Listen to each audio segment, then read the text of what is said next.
So now we want you to go into a very, very rapid trance, but just take a nice deep breath, filling up the lungs really well. As you breathe out, just let your eyes close down. Nice and comfortable.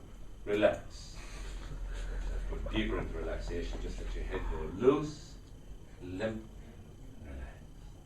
That's perfect. And now, I want you to imagine this arm becoming so stiff, like an iron bar, like a solid iron bar, totally locked.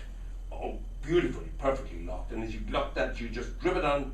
You grip the trousers with the hand, and you imagine the locked feeling spreading from the hand onto the legs, down to the knees, down to the ankles, down to the tips of the toes. And now you lock this arm in exactly the same way. Lock, sharp, tight, touch, and grasp. And let yourself, let the whole body go totally rigid. Let the whole body totally rigid. Your mind relaxes. Let the mind relax completely. Body totally rigid. Body totally rigid. Mind relaxed and body totally rigid. And no matter what happens, let the mind become totally relaxed. And the body is totally rigid as the mind relaxes. The body is rigid as the mind relaxes. The body is rigid as the mind relaxes. The body is rigid as the mind relaxes. And the body remains rigid as the mind relaxes. And just relax and remain rigid as the mind relaxes. And the body remains rigid as the mind relaxes.